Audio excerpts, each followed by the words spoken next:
नमस्कार दोस्तों, 7 मई 2022 के daily the Hindu editorial discussion में आपका स्वागत है। चूंकि आज सैटरडे है तो 4 आर्टिकल्स मैं यहाँ पे आपके साथ डिस्कस करने वाला हूँ। एक आर्टिकल है new track for capital punishment jurisprudence. इसके बारे में मैंने कुछ दिन पहले भी आपसे बात की थी। रिसेंटली सुप्रीम कोर्ट की एक बेंच ने, जिसको लीड कर रहे थे यूयू ललित साहब, मिटिगेटरी सर्कमस्टांसेस के बारे में बात की, मिटिगेटरी एक्सपर्ट्स के बारे में बात की। किसी भी इंसान को मौत की सजा देने से पहले इस बात को एसरटेन कर लेना कि वो इंसान रिफॉर्म नहीं हो सकता, वो इंसान बदल नहीं सकता, उसके लिए कोई ऑप्शन नहीं है, उसको आजीवन कारावास नहीं दिया जा सकता। ये सारे पॉइंट्स आपको फैक्टर इन करने हैं मौत की सजा देने से पहले। एक्चुअली में जो हमारी सेशंस कोर्ट वगैरह है वो बहुत जल्दी मौत की सजा सुना देती है। तो इस कंटेक्स्ट में सुप्रीम कोर्ट का जो जजमेंट है, जो ज्यूरिस्प्रूडेंस है, वो इस तरफ जा रहा है कि मौत की सजा आप rarest of the rare crime में दो। और मर्डर कर दिया, कोई बहुत हीनियस क्राइम भी किया है, तो भी अगर वो इंसान हल्का सा भी रिफॉर्म हो सकता है तो उसको rarest of the rare category के अंदर सजा ना दी जाए। कुछ इस प्रकार की थॉट प्रोसेस यहाँ पे सुप्रीम कोर्ट रख रहा है। तो इस व्यू पॉइंट को समझने की कोशिश करेंगे। भाई, भयंकर गर्मी पड़ रही है। इंडिया में गर्मी क्यों पड़ रही है? तो भाई, ग्लोबल ग्रीन हाउस इफेक्ट भी है, और इंडिया के आप कह सकते हो कि you know green house gas emissions भी ज्यादा है। और ये जो हीट वेव इस समय पे लूव कर रही है, आप कह सकते हो कि बहुत सारे इलाकों में अब तक की हिस्ट्री की सबसे ज्यादा गर्मी पड़ी है। इंडिया में आप कह लीजिए सेकंड नंबर का हाईएस्ट टेम्परेचर भी गया है कुछ जगहों पे। तो इन सब चीजों के बारे में हम बात करेंगे। और ओवरऑल आउटडोर में जो लोग काम करते हैं, कंस्ट्रक्शन वर्कर्स हैं, ठीक है ना, खुले में दोपहरी में काम कर रहे हैं बाहर। जैसे अगर आप देखोगे तो कंस्ट्रक्शन साइट्स में जो लेबर वगैरह है वो काम करते हैं। इतनी गर्मी में भाई कैसे काम करेंगे? तो यहाँ पे क्या स्टेप्स हैं जिससे हम इस प्रकार की प्रॉब्लम को टैकल कर सकते हैं? क्या कोई इंश्योरेंस स्कीम लेके आई जा सकती है? क्या एग्रीकल्चर रेजिलियंट पॉलिसीज बनाई जा सकती है? इसके बारे में कुछ बातें बताई गई हैं, इनको देखेंगे।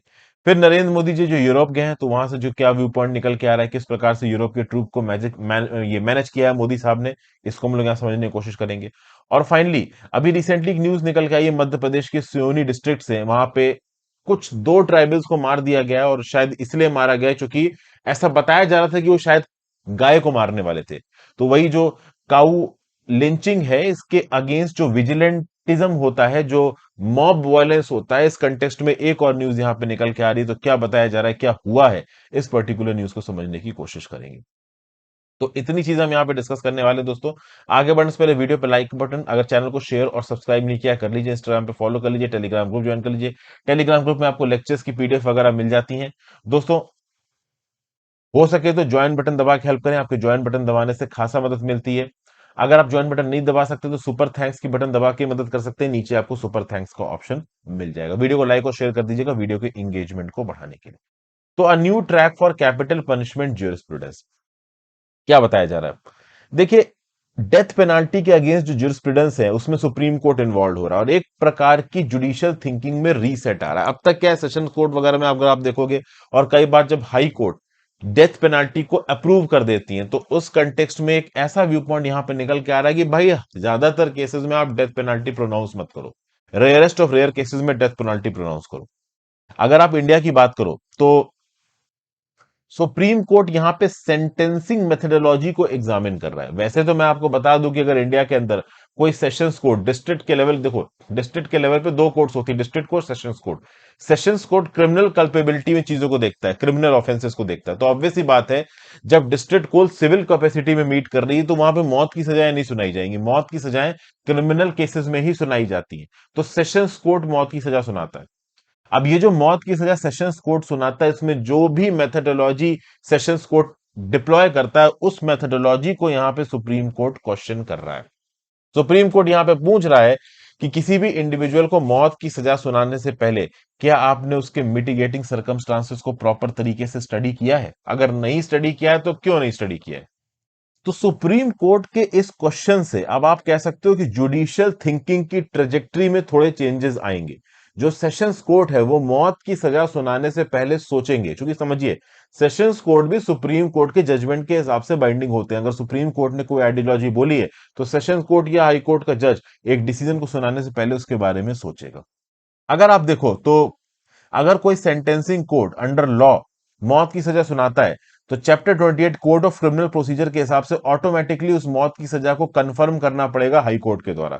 तो एक मौत की सजा का डिस्कशन सेशंस कोर्ट में तो होगा ही होगा, हाई कोर्ट में भी होगा, और उन दोनों ही कोर्टों में इस बात के ऊपर डिस्कशन होना चाहिए कि क्या इस पर्टिकुलर इंडिविजुअल में ये सारे फैक्टर्स देख लिए गए कि हाँ भाई, इसको सुधारा नहीं जा सकता, हाँ ये किसी भी हाल में रिफॉर्म नहीं कर सकता, हाँ भाई अगर ये सोसाइटी में जिंदा रहा तो सोसाइटी के लिए खतरा है। तो अगर ये प्रकार की चीजें सेशंस कोर्ट और हाई कोर्ट दोनों में प्रूव हो जाती तो ठीक है भाई, आप मौत की सजा सुनाओ। अब ऐसे केसेस में rarest of the rarest crime, अच्छा ये मिटिगेशन सरकमस्टांसेस को आप एसेस कैसे करोगे? तो इसके लिए आपको मिटिगेशन एक्सपर्ट्स हायर करने पड़ेंगे। ये मिटिगेशन एक्सपर्ट्स इस बात में आप कह लो, बिल्कुल कह सकते हैं ना कि आप ये साइकोलॉजिकल तरीके से क्रिमिनल को यहां पे क्वेश्चन करेंगे, ओवरऑल उसके बैकग्राउंड को समझने की कोशिश करेंगे, वो क्रिमिनल कैसे बना, उसकी एक्टिविटीज को मॉनिटर किया जाएगा जेल के अंदर, किस प्रकार से वो जेल की एक्टिविटीज में पार्टिसिपेट कर रहा है, अगर उसको कभी बेल दी गई है तो बेल पे बाहर जाने के बाद उसकी एक्टिविटीज कैसी है, इन सब चीजों को मॉनिटर किया जाएगा। अगर आप Bachchan Singh versus state of Punjab 1980 का केस देखोगे तो उस समय पे भी सुप्रीम कोर्ट ने मिटिगेटिंग और एग्रेवेटिंग सर्कमस्टांसेस की बात की थी। हालांकि ओवरऑल बच्चन सिंह के ही जजमेंट को बाद में सुप्रीम कोर्ट ने नहीं माना। तो बच्चन सिंह के ज्यूरिस्प्रूडेंस के हिसाब से चले तो यहां पे जो प्रोसिक्यूटिंग अथॉरिटी है, जो इल्जाम लगा रही, इन्वेस्टिगेटिंग अथॉरिटी है, जो कह रही है कि हाँ भाई इस इंडिविजुअल ने क्राइम किया है और इसको रिफॉर्म नहीं किया जा सकता, तो ऐसे इंडिविजुअल को रिफॉर्म नहीं किया जा सकता, ये प्रूव करने का भी ओनस, रिस्पॉन्सिबिलिटी किसके ऊपर आ जाती है? जो यहां पे इल्जाम लगा रहा है। मतलब हाई कोर्ट के अंदर और सेशंस कोर्ट के अंदर एक इंडिविजुअल के ऊपर इल्जाम लगा है और उसको मौत की सजा देनी है, तो मौत की सजा देने से पहले यह प्रूव करना पड़ेगा कि ये जो इंडिविजुअल है इसको हम रिफॉर्म नहीं कर सकते, ये सोसाइटी के लिए खतरा है, और बिना प्रूव किए उसको मौत की सजा देना बिल्कुल भी सही नहीं होगा। इस कंटेक्स्ट में एक रिपोर्ट भी यहां पे रिलीज की गई है, इसके द्वारा national law university Delhi project 39A, इसको रिपोर्ट को बोला गया था centre on the death penalty. Title क्या था इसका? Matters of judgment. यहां पे बेसिकली ये बोला गया कि भाई जुडिशियल डिसीजन में कोई यूनिफॉर्मिटी नहीं है। अभी रिसेंटली अगर आप देखो तो पिछले 4 डेकेड्स में बच्चन सिंह वाले केस में तो सुप्रीम कोर्ट ने बोल दिया भाई ठीक है, मिटिगेशन सर्कमस्टांसेस को आप देखो। लेकिन जब 4 रिटायर्ड जजेस को बैठा के पूछा गया कि भाई डेथ पेनल्टी को लेके आपका क्या कहना है, तो अलग अलग लोगों का अलग अलग व्यू पॉइंट था, और वो व्यू पॉइंट किसी ज्यूरिस्प्रूडेंस से एफिलेटेड नहीं था, वो अपने पर्सनल व्यू पॉइंट के हिसाब से यहां पे बोल रहे थे। और प्रोजेक्ट 39 ने भी यहां पे यही बोला है कि भाई जज बाई जज चीजें बहुत हद तक वेरी करती हैं। ठीक है ना? किसी जज को पर्सनली लगता है कि हाँ भाई कैपिटल पनिशमेंट मिलना चाहिए तो पनिशमेंट दे देता है। कोई रिटन लॉज नियम्स बच्चन सिंह के जजमेंट के हिसाब से यहां पे ओवरऑल डिसीजन नहीं दिए जाते। तो इसीलिए अगर आप देखो, एक ऐसा ज्यूरिस्प्रूडेंस, एक ऐसा set of laws, code of conduct को यहां पे ओवरऑल स्थापित करने की कोशिश की जा रही है मोस्ट प्रॉब्ली सुप्रीम कोर्ट के द्वारा, कि हाँ भाई अगर डेथ से रिलेटेड, डेथ की सजा से रिलेटेड कोई केस जुडिशरी के सामने आएगा तो वो कैसे यहां पे रिएक्ट करेगी। Rajendra Prahlad Rao Wasnik versus state of Maharashtra 2018, इसमें सुप्रीम कोर्ट ने क्या बोला कि भाई एक कॉन्विक्ट जिसके ऊपर इल्जाम लगाया गया है, उसकी केस की सुनवाई के समय पे जुडिशरी के सामने यह रखना भी जरूरी है कि उसका जेल में कंडक्ट कैसा है, उसके जेल के बाहर कंडक्ट कैसा है अगर वो बेल पे गया है। ओके ना? मेडिकल एविडेंस, उसकी पुरानी हिस्ट्री खंगालो, देखो कि वो कैसे ये क्रिमिनल बन गया, तो इन सब चीजों के आधार पर आप डिसीजन दोगे। और अभी रिसेंटली देखिए तो Mofil Khan versus state of Jharkhand 2021 में सुप्रीम कोर्ट ने क्या डिसीजन दिया? The state is under a duty to procure evidence to establish that there is no possibility of reformation and rehabilitation of the accused, and that the court will have to highlight clear evidence as to why the convict is not fit for any kind of reformation and rehabilitative scheme। मतलब 2021 के supreme court के judgement के हिसाब से Mofil Khan versus state of Jharkhand, यहां पे जो state है, जो सरकार है, जो यहां पे एक क्रिमिनल को फांसी पे चढ़ाने की बात कर रही, उसको कोर्ट के सामने प्रूव करना पड़ेगा कि इस पर्टिकुलर इंडिविजुअल को किसी भी हिसाब से रिफॉर्म नहीं किया जा सकता है, इसको यहां पे फांसी पे टांगना ही सही है। मिटिगेशन इन्वेस्टिगेशन के लिए मिटिगेशन साइकोलॉजी, सोशियोलॉजी और क्रिमिनोलॉजी में एक्सपर्ट्स पर्संस को यहां पे हायर करना पड़ेगा। ये वो कुछ ऐसे लीगल प्रोफेशनल्स होंगे जो एक क्रिमिनल को क्वेश्चन करेंगे, और उनके आधार पर जो भी एनालिसिस होगी वो कोर्ट के सामने रखी जाएगी, और फिर कोर्ट उस एनालिसिस को भी कंसीडर करेगा अपना जजमेंट सुनाने से पहले।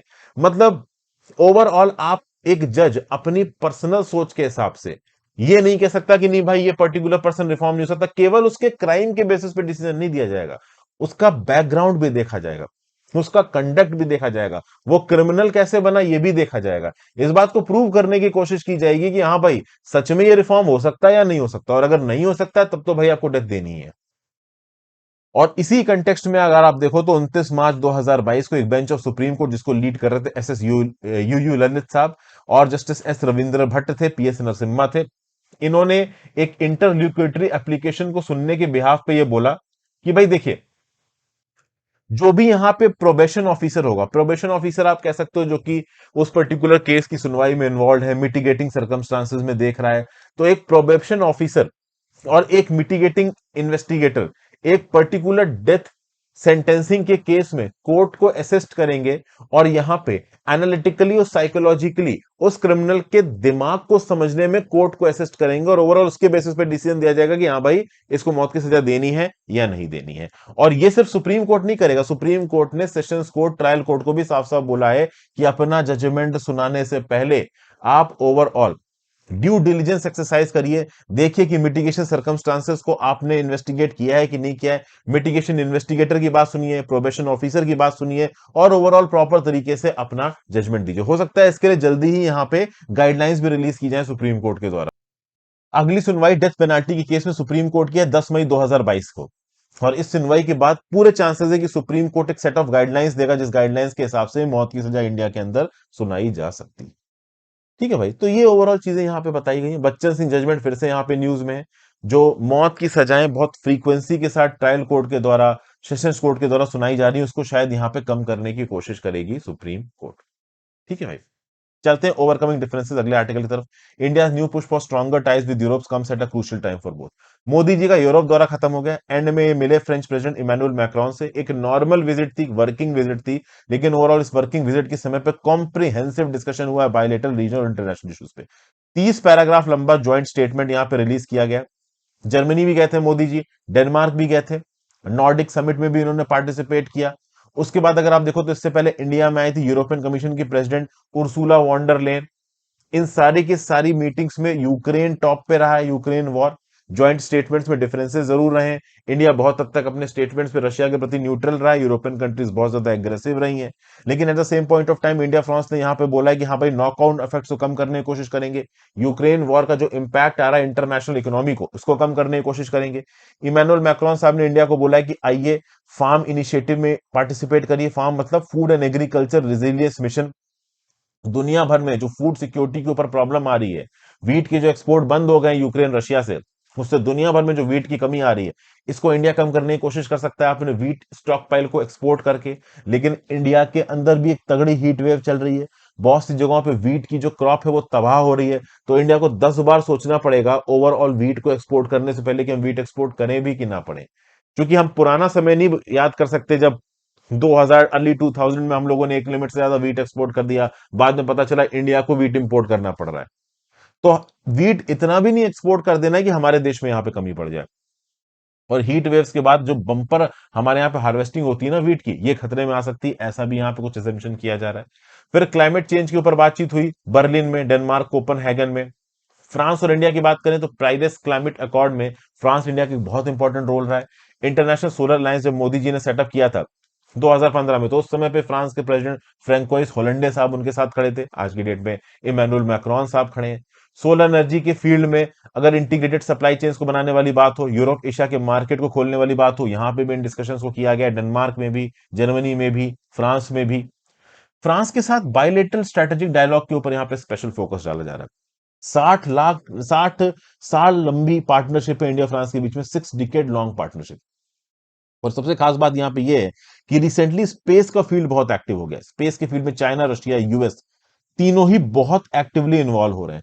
तो आगे आने वाले समय में क्या इंडिया और फ्रांस मिलकर स्पेस के फील्ड में इन्वॉल्व होकर म्यूचुअल डेवलपमेंट के लिए काम कर सकते हैं?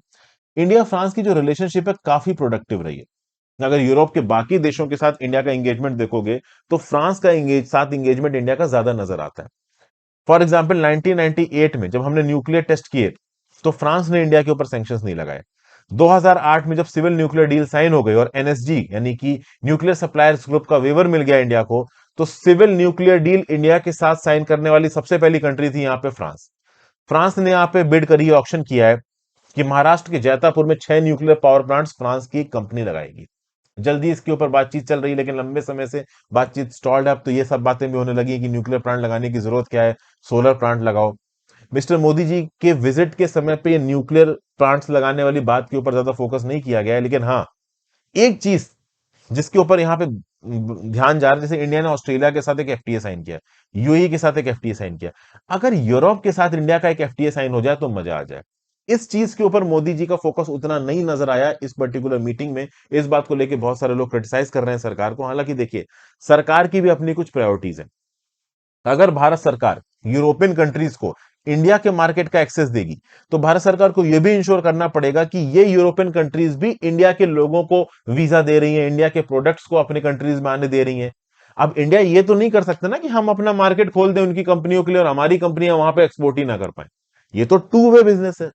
इसलिए हम यही उम्मीद करेंगे कि इंडिया और यूरोपियन यूनियन के बीच में proper comprehensive free trade agreement sign हो जाए। अगर वो साइन हो जाता है तो यूरोप इंडिया दोनों के इंटरेस्ट में होगा। हालांकि कुछ ना कुछ इश्यूज यहां पे जरूर ऐसे होंगे इंटरनली जो कि एफटीए को रोक रहे हैं। एक और बात यहां पे तारीफ की जा रही है मोदी जी की, कि यूरोपियन विजिट में उन्होंने जर्मनी फ्रांस दोनों जगह गए। अगर आप देखो तो इस समय पे यूरोपियन यूनियन की सबसे स्ट्रांग इकोनॉमी जर्मनी और फ्रांस है। तो दोनों को ही इक्वल अमाउंट ऑफ इंपॉर्टेंस और स्ट्रेटेजिक कंसीडरेशंस में रख रहे हैं मोदी जी। ये उनकी विजिट से पता चलता है, दोनों ही कंट्रीज।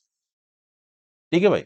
तो ये सब बातें ओवरऑल यहाँ पे बताई जा रही हैं। इस विजिट को और एनालाइज किया जाएगा। जो सेकंड आप कह लो सेशन शुरू होगा मोदी जी की यूरोप दौरे का, उसके समय पे फिर से इन सब चीजों के ऊपर डिस्कशन लेके आया जाएगा।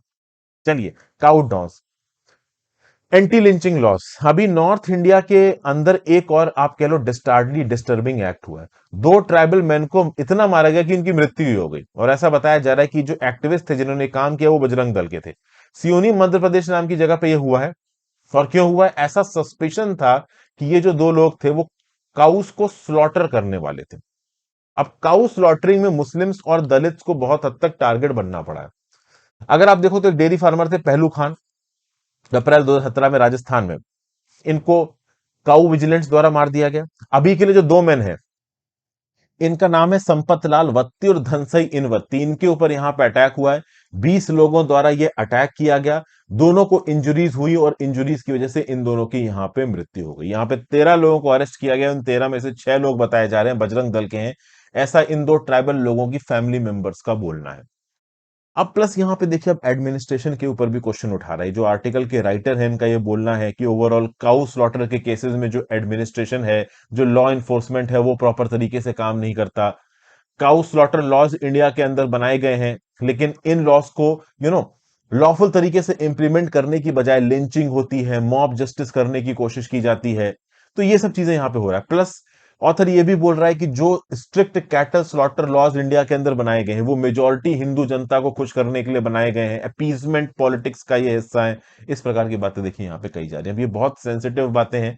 कुछ लोगों का इसमें डाइवर्जेंट व्यू पॉइंट हो सकता है। कुछ लोग बोलेंगे नहीं नहीं बिल्कुल सही, कुछ लोग बोलेंगे बिल्कुल अपोजिट है। वो तो डिपेंड करता है कि आपकी क्या पॉलिटिकल आइडियोलॉजी है। उसके बाद अगर देखो 2005 में सुप्रीम कोर्ट ने बोला था कि भाई कैटल स्लॉटर के ऊपर बैन लगना जरूरी है। अब सुप्रीम कोर्ट के भी यहां पे डाइवर्जेंट व्यू पॉइंट्स रहे हैं। 2005 के सुप्रीम कोर्ट के जजमेंट ने क्या बोला कि जो कैटल स्लॉटर है वो नहीं होना चाहिए, इसके ऊपर बैन लगना चाहिए। क्यों? क्योंकि कैटल स्लॉटर आर्टिकल 48, आर्टिकल 48 ए, आर्टिकल 51 ए इन सबको वायलेट करता है। ये सब directive principles of state policy का हिस्सा है। फिर सुप्रीम कोर्ट ने यह भी बोला कि एग्रीकल्चर और एनिमल हस्बेंड्री के लिए जो कैटल ब्रीड्स है उनको बचाने की यहां पे जरूरत है। तो इसलिए ओवरऑल यहां पे इनके ऊपर स्लॉटर बैन जरूरी है। लेकिन 1958 के अगर सुप्रीम कोर्ट के जजमेंट पे जाओगे तो उस समय पे जो कैटल स्लॉटर था उसको बैन लगाया था केवल यूजफुल कैटर के लिए। मतलब एग्रीकल्चर और हस्बेंड्री में जो कैटल इन्वॉल्व है, जो यूजफुल कैटल की कैटेगरी में आता है, उसको मत स्लॉटर करो, बाकी को स्लॉटर कर सकते हो। ये 1958 में सुप्रीम कोर्ट ने बोला था। लेकिन 2005 में सुप्रीम कोर्ट ने बोला कि नहीं भाई, किसी भी प्रकार की कैटल को आप स्लॉटर मत करो। लेकिन अगर आप कैटल को स्लॉटर नहीं करोगे तो लोगों को खाने को नहीं मिलेगा। अब जो लोग नॉनवेज खाते हैं उनके राइट्स यहां पे वॉयलेट होंगे। जो भी जनता इंडिया के अंदर जिस भी जगह पे नॉनवेज खाती है, अब यहाँ पे ये बोलना जरूरी नहीं कि सिर्फ मुस्लिम्स ही नॉनवेज खाते हैं या फिर दलित ही नॉनवेज खाते हैं। यहाँ पे सब चीजें लिखी हुई है। देखिए, ब्राह्मण्स में और अलग अलग कास्ट के हर तरीके के लोग आज की डेट में नॉनवेज खा रहे हैं। सिर्फ ये बोल देना कि कुछ कम्युनिटीज या कुछ धर्म के लोग ही नॉनवेज खा रहे हैं, ये देखिए गलत होगा। लेकिन यहाँ मुद्दा बेसिकली गाय पे आके रुक जाता है कि गाय का जो आप कह लो मीट है वो कौन कौन खा रहा है। अब इस कंटेक्स्ट में ट्राइबल पीपल को, मुस्लिम पीपल को, कुछ जगहों पे जो दलित पीपल है उनको विक्टिमाइज किया जाता है। बोला जाता है कि भाई यही लोग हैं जो गाय का मीट खा रहे हैं। और उसको लेके फिर ये काउ विजिलेंटिज्म इंडिया के अंदर शुरू हो जाता है। अब अगर आप देखो तो 4 स्टेट्स इंडिया के अंदर, राजस्थान, झारखंड, वेस्ट बंगाल और मणिपुर, जिसने काउ लिंचिंग के अगेंस्ट लॉ पास किए हैं। और ओवरऑल वो अलग अलग स्टेजेस ऑफ इंप्लीमेंटेशन में। यूनियन गवर्नमेंट का तो ये बोलना है कि देखिए भाई, लिंचिंग इंडियन पीनल कोड के अंदर एक क्राइम नहीं है, तो केंद्र के लेवल पे इस प्रकार का कोई बहुत स्ट्रिक्ट कानून नहीं बना है। हालांकि स्लॉटर हाउसेस को रेगुलेट जरूर किया गया है, मतलब केंद्र की सरकार के द्वारा, लेकिन राज्य की सरकारों के लेवल पे अलग अलग स्लॉटर लॉज को इंप्लीमेंट किया जा रहा है। जो भी हो, अब आप कैटल स्लॉटर लॉज को किस प्रकार से लाते हो नहीं लाते हो, वो तो सरकार की पॉलिसी पे डिपेंड करता है, लेकिन इस प्रकार के विजिलेंटिज्म को रोकने की जरूरत है। मध्य प्रदेश के अंदर ही जो डेड ट्राइबल लोग हैं, इनको यहां पे इंसाफ दिलाने की जरूरत है, रूल ऑफ लॉ को इंप्लीमेंट करने की जरूरत है। Even if cattle slaughter laws implemented हैं और कोई इन लॉ को तोड़ता है, तो उसको आप लॉ के हिसाब से सजा दो, उसको जेल की सजा सुना सकते हो, उसके ऊपर फाइन लगा सकते हो, लेकिन उसको मार देना विजिलेंटिज्म के थ्रू, ये देखिए सही नहीं होगा। ये विचारधारा ओवरऑल इस आर्टिकल में दी गई है। नेक्स्ट चलते हैं, rising heat, the cry of the wilting outdoor worker. यहां क्या बताया जा रहा है भैया, देखिए तगड़ी हीट वेव्स आ रही हैं, ना केवल इंडिया में, पूरे साउथ एशिया में सब हिले पड़े हैं। पाकिस्तान हो, बांग्लादेश हो, इंडिया हो, यू नो सिर्फ नॉर्थ इंडिया के अंदर नहीं, साउथ इंडिया के अंदर भी अगर आप देखो तो गर्मी भयंकर पड़ रही है। अच्छा, नॉर्थ इंडिया के अंदर गर्मी एक्सट्रीम होती थी, साउथ इंडिया के अंदर उतनी एक्सट्रीम नहीं होती, क्योंकि रीजन बीइंग समुंदर का मॉडरेटिंग इफेक्ट आ जाता है, भले ही साउथ इंडिया इक्वेटर के ज्यादा पास हो। और क्या है कि नॉर्थ इंडिया में कॉन्टिनेंटल इफेक्ट आ जाता है, जमीन ज्यादा है, पानी कम है, तो जमीन ज्यादा होने की वजह से ऑटोमेटिकली गर्मी ज्यादा हो जाती है। तो अब इन सब चीजों के बीच में ये जो हीट वेव्स का इंपैक्ट है, ये बहुत कैटास्ट्रॉफिक है लाइवलीहुड के ऊपर, हेल्थ के ऊपर। तो यहां पे बहुत जरूरी हो गया है कि कुछ सेफ्टी नेट्स को इनिशिएट किया जाए। किस प्रकार के सेफ्टी नेट्स? तो ऐसी इंश्योरेंस स्कीम चलाई जा सकती हैं जो कि ओवरऑल एग्रीकल्चर में इन्वॉल्व लोगों को, कंस्ट्रक्शन में इन्वॉल्व लोगों को, वो लोग जो कि आउटडोर एक्टिविटी में इन्वॉल्व है। अब एक किसान को धूप में निकलना ही पड़ेगा खेती करने के लिए, एक कंस्ट्रक्शन लेबर को जाके बिल्डिंग में काम करना ही पड़ेगा, चाहे कितनी भी धूप हो, और वहां पे एसी नहीं लगा उस कंस्ट्रक्शन वर्कर के लिए। तो इन प्रकार के वर्कर्स को तो हीट वेव्स के अंदर भी काम करना पड़ता है, लेकिन इस बार इतनी भयंकर गर्मी पड़ी कि मुश्किल हो गया उनके लिए काम करना। तो अब ऐसी ट्रिकी और डिजास्टर सिचुएशन में अगर ये लोग काम करेंगे, तो इनके पास कुछ इंश्योरेंस स्कीम के बेनिफिट चाहिए, इनका रिम्यूनरेशन कुछ ना कुछ प्रॉपर होना चाहिए, इनको सरकार की तरफ से मदद मिलनी चाहिए। लेकिन इस प्रकार की स्कीमें इंडिया पाकिस्तान जैसी कंट्रीज में इंप्लीमेंट हो नहीं पाती हैं। रीजन क्या है? रीजन सिंपल है कि भैया आबादी बहुत ज्यादा है, ठीक है ना, ह्यूमन डेवलपमेंट इंडिकेटर्स इतने हाई है नहीं, ये लोग इतने वल्नरेबल हैं, अलग अलग स्टेट्स में घूम के काम करते रहते हैं। तो ये कुछ प्रैक्टिकल प्रॉब्लम्स ग्राउंड लेवल पे आ रही हैं। जैसा कि मैंने बताया, केवल northern states Rajasthan, Uttar Pradesh, Gujarat, new Delhi तक ही हीट वेव्स लिमिटेड नहीं है, साउथ इंडिया में पहुंच गए। तमिलनाडु में भी जो टेम्परेचर है वो नॉर्मल के 2-3 डिग्री सेंटीग्रेड ज्यादा ही है। वेल्लोर में टेम्परेचर 41 डिग्री सेंटीग्रेड पहुंच गया, करूर में भी, तिरुचि में भी, तुतुआनी में भी। दिल्ली में जो टेम्परेचर रहा है इस महीने का, वो पिछले 72 सालों में सेकंड हाईएस्ट रहा है, 40.2 डिग्री सेंटीग्रेड का एवरेज। हरियाणा के गुड़गांव में तो टेम्परेचर 45 डिग्री सेंटीग्रेड पहुंच गया पहली बार। और जो लोग बाहर के इलाकों में काम कर रहे थे, देखिए ये एक आउटडोर वर्क का एक जगह दिख रही है आपको, एग्रीकल्चर के जो चीजों में लोग इन्वॉल्व है, सेल्स के जो पर्सन है, जिनको जगह जगह जाके चीजें डिलीवर करनी है, तो भाई इनको तो यहाँ पे देखो झेलना ही पड़ेगा, गर्मी से लड़ना ही पड़ेगा। जो लोग आईटी सेक्टर के लिए वर्क फ्रॉम होम कर रहे हैं, ऑफिस के अंदर से काम कर रहे हैं, उनके लिए तो फिर भी पंखा या एसी की सुविधा होगी, लेकिन ये लोग तो बाहर भरी दोपहर में बिना किसी पंखा, एसी या टेबल फैन तक नहीं होता काम करते रहते हैं। पिछले 100 सालों की बात की जाए तो जो ग्लोबल टेम्परेचर है ऑलरेडी ऑलमोस्ट 1.5 डिग्री सेंटीग्रेड बढ़ चुके हैं, और 2100 तक 4 डिग्री सेंटीग्रेड बढ़ सकते हैं। 2022 ऑलरेडी फिफ्थ वार्मेस्ट ईयर है ऑन रिकॉर्ड अभी तक। और इसकी वजह क्या है? तो इसकी वजह तो देखो भाई, एक्सट्रीम टेम्परेचर्स तो है ही, गर्मी तो है ही, ग्लोबल वार्मिंग भी रोल प्ले करता है, ग्लोबल ग्रीन हाउस एमिशंस भी यहाँ पे एक रोल प्ले करते हैं।